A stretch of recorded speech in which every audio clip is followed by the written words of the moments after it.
ये बायोलॉजी का क्लास तीसरा दिन है 10वां का। इससे पहले हम लोग पढ़ लिए पादपों में पोषण। अब हम लोग पढ़ेंगे जंतुओं में पोषण। जंतु भोजन के लिए पूर्ण रूप से अन्य जीवों पर निर्भर रहते हैं, अर्थात जंतु परपोषी होते हैं। जंतु भोजन के लिए पूर्ण रूप से अन्य जीवों पर निर्भर रहते हैं, अर्थात जंतु परपोषी होते हैं। परपोषी जंतु मृतजीवी, परजीवी या प्राणी संपोषी हो सकते हैं। विभिन्न प्रकार के प्राणी संपोषी जंतुओं में भोजन का अंतःग्रहण भिन्न भिन्न प्रकार से होता है। अमीबा एक सरल प्राणी संपोषी जीव है। अमीबा एक सरल संपोषी जीव है। यह मृदु जलीय, एक कोशिकीय तथा अनिश्चित आकार का प्राणी है। इनका आकार निश्चित नहीं होता है अमीबा का। अब कहता है इनका आकार कूटपादों या इसी को बोलते हैं सूडोपोडिया के बनने और बिगड़ने के कारण बदलते रहता है। यानी कह सकते हैं कि जो अमीबा है जिसका आकार निश्चित नहीं होता है, अनिश्चित होता है, इसका एक वजह है कि कूटपाद उसमें होते हैं, उसके बनने और बिगड़ने के कारण बदलते रहता है। इनके शरीर में पोषण के लिए कोई विशेष रचना नहीं होती है। यह अपने कूटपादों के मदद से ही भोजन ग्रहण करते हैं।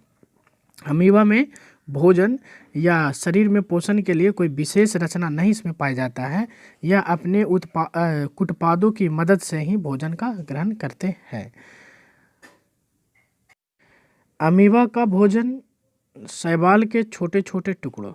अमीबा का भोजन शैवाल के छोटे छोटे टुकड़े, बैक्टीरिया, डाइटम, छोटे कोशिकीय जीव तथा मृत कार्बनिक पदार्थों के छोटे छोटे टुकड़े होते हैं। अमीबा का भोजन शैवाल के छोटे छोटे टुकड़े, बैक्टीरिया, डाइटम, छोटे कोशिकीय जीव तथा मृत कार्बनिक पदार्थों के छोटे छोटे टुकड़े होते हैं। अमीबा में पोषण अंतःग्रहण, पाचन तथा बहिष्करण प्रक्रियाओं द्वारा पूर्ण होता है। अमीबा के अंदर में जो पोषण है वह होता है किसके माध्यम से? तो अंतःग्रहण के माध्यम से, पाचन के माध्यम से और बहिष्करण, ये कुछ टर्म है जिसके माध्यम से होते हैं। अमीबा में पोषण जो होता है अंतःग्रहण, पाचन तथा बहिष्करण प्रक्रियाओं द्वारा पूर्ण होता है। सवाल यहाँ से बन सकता है कि अमीबा में पोषण किन किन प्रक्रियाओं द्वारा होते हैं। अमीबा में पोषण किन किन प्रक्रियाओं द्वारा पूर्ण होता है? तो अंतःग्रहण, पाचन और बहिष्करण द्वारा पूर्ण होते हैं। अमीबा में भोजन के अंतःग्रहण के लिए मुख जैसा कोई निश्चित स्थान नहीं होता। अमीबा में भोजन के अंतःग्रहण के लिए भोजन करने का कोई विशेष है जो कि मुख जैसा कोई स्थान या कोई निश्चित जगह नहीं होता, बल्कि यह शरीर की सतह के किसी भी स्थान से ऐसा कर सकता है। भोजन जब अमीबा के बिल्कुल समीप होता है तब अमीबा भोजन के चारों ओर कूटपादों का निर्माण करता है।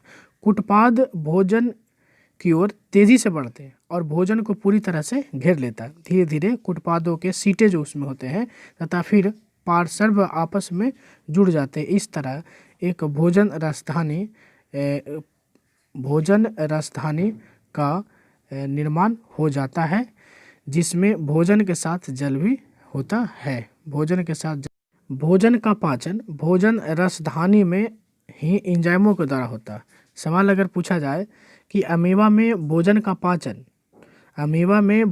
पाचन राजधानी में किसके द्वारा होता है? तो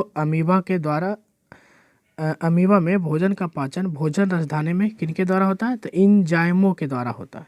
किनके द्वारा होता है? एंजाइमों के द्वारा होता है। ये हमारा एक फिगर है और इसमें हम देख रहे हैं कि अमीबा में भोजन का अंतःग्रहण किस प्रकार से होता है। यहाँ पर ही भोजन था और इसको चारों ओर से इस तरह से घेर लिया गया और धीरे धीरे इसको मिला लिया जाएगा और लास्ट में फिर देखिए भोजन कहाँ पर है, यहाँ चला गया। तो इस प्रकार से अमीबा में भोजन का अंतःग्रहण होता है। इसके बाद हम लोग देखते हैं कि पचा हुआ भोजन भोजन रसधानी से निकल करके कोशिका द्रव में पहुंच जाता है, वहां से फिर समूचे शरीर में वितरित हो जाता है। अमीबा में अपचे भोजन को शरीर से बाहर निकालने के लिए निश्चित स्थान नहीं होता है। अमीबा में जो पचा भोजन होता है अपचे भोजन को शरीर से बाहर निकालने के लिए निश्चित स्थान नहीं होता है। शरीर की सतह के किसी भी भाग में एक अस्थायी छिद्र का निर्माण कर लेता है, जिससे अपचा भोजन बाहर निकल जाता है। और इस प्रकार से निष्कासन की क्रिया, ये आप फिगर में देख सकते हैं कि किस प्रकार से अमीबा में भोजन अपचे भोजन का बहिष्करण या निष्कासन किस प्रकार से हो रहा है। ये केंद्रक है यहाँ पर, और भोजन यहाँ पर अपचा भोजन छिद्र बनाया है। कहा कि किसी भी सतह पर एक जगह पर ऐसा होता है, और उसके बाद उसको फिर धीरे धीरे यहाँ आया, फिर बाहर निकल रहा है या बाहर निष्कासित हो गया। इस तरह से हम इसके बारे में देख सकते हैं। पैरामीशियम एक होता है। पैरामीशियम भी एक प्राणी संभोजी एक कोशिकीय जीव है जो मृदु जलीय प्रोटोजोआ है। तो पैरामीशियम एक प्रकार का प्रोटोजोआ है। यह एक प्राणी संभोजी एक कोशिकीय जीव है, परंतु इसका आकार निश्चित होता है तथा इसका शरीर प्रचलन अंगक सिलिया से ढका होता है। पैरामीशियम में भोजन का अंतर्ग्रहण शरीर के एक निश्चित स्थान से होता है, जो कोशिका मुख या साइटोस्टोम कहलाता है। कोशिका, इसमें ध्यान देना है कि पैरामीशियम में भी एक प्रकार का प्राणी संभोजी है, एक कोशिकीय जीव है जो मृदु जलीय प्रोटोजोआ है। पैरामीशियम एक प्रकार से क्या है, तो प्रोटोजोआ है, परंतु इसका आकार क्या होता है, निश्चित होता है तथा इसका शरीर जो है प्रचलन अंग के सिलिया से ढका होता है। पैरामीशियम में भोजन का अंतर्ग्रहण शरीर के एक निश्चित स्थान से होता है, जो कोशिका मुख या साइटोस्टोम कहलाता है। सिलिया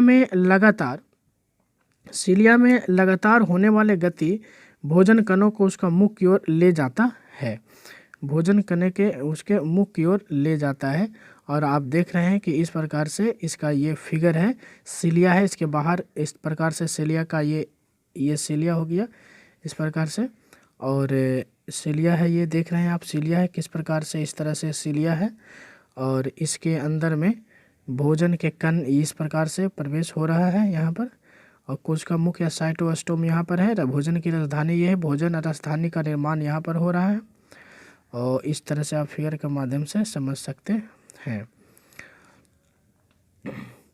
पैरामीशियम में पोषण किस प्रकार से होता है वो देख रहे हैं हम लोग। मनुष्य का पाचन तंत्र, अब जो कि हम लोग मनुष्य में पाचन तंत्र किस प्रकार से है इसके बारे में जरा सा देखते हैं। मनुष्य का पाचन तंत्र, मनुष्य तथा सभी उस श्रेणी के जंतुओं में भोजन पाचन के लिए एक विशेष अंग होते हैं जिसे आहार नाल कहते हैं, एलिमेंट्री कैनाल कहते हैं। आहार नाल से संबंधित कुछ पाचक ग्रंथियां होती है जो पाचन के लिए पाचक रस स्रावित करती है, जिससे भोजन का पाचन होता है। यानी हम लोग कह सकते हैं कि मनुष्य तथा सभी उच्च श्रेणी के जंतुओं में भोजन के पाचन के लिए विशेष अंग होते हैं जिसे आहार नाल कहते हैं। आहार नाल से संबंधित कुछ पाचक ग्रंथियां होती है, और ये क्या करता है, आहार नाल से संबंधित कुछ पाचक ग्रंथियां होती है जो पाचन के लिए पाचक रस स्रावित करती है, इससे भोजन का स्राव होता है। आहार नाल, इससे संबंधित पाचक ग्रंथियां और पाचक क्रिया मिलकर पाचन तंत्र का निर्माण करते हैं। पहला क्या है, अब हम इसमें देख सकते हैं कि पाचन तंत्र या डाइजेस्टिव सिस्टम का निर्माण करती है। तो इसमें कौन कौन इससे रिलेटेड है, तो आहार नाल हो गया, और इससे संबंधित पाचक ग्रंथियां हो गया, पाचन क्रिया हो गया।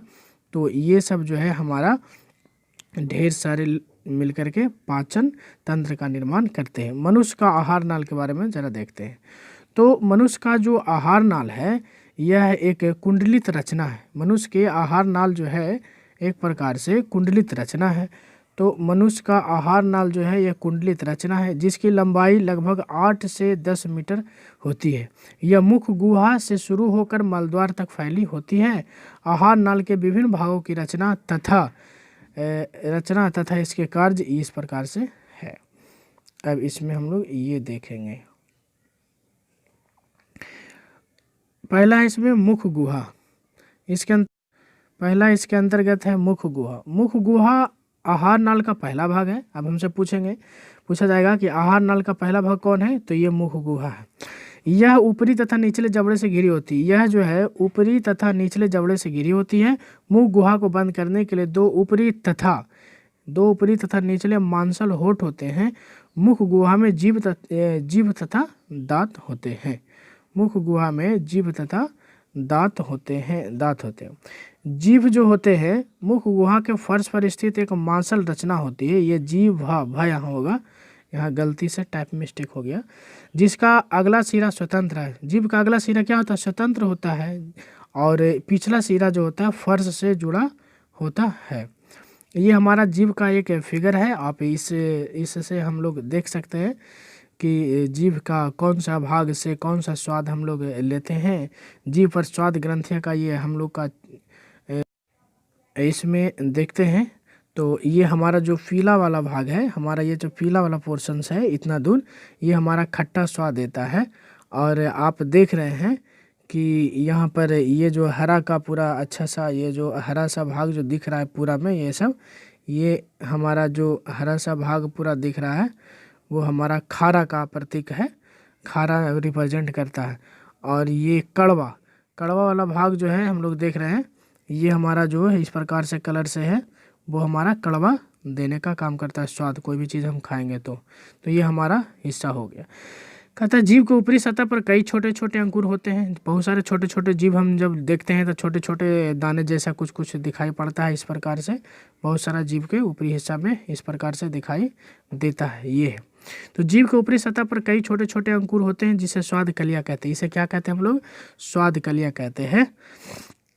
इन्हें स्वाद कलियों के द्वारा मनुष्य को भोजन के विभिन्न साधनों जैसे मीठा, खट्टा, कड़वा आदि का ज्ञान होता है। जीभ अपनी गति के द्वारा भोजन को निगलने में भी मदद करते हैं।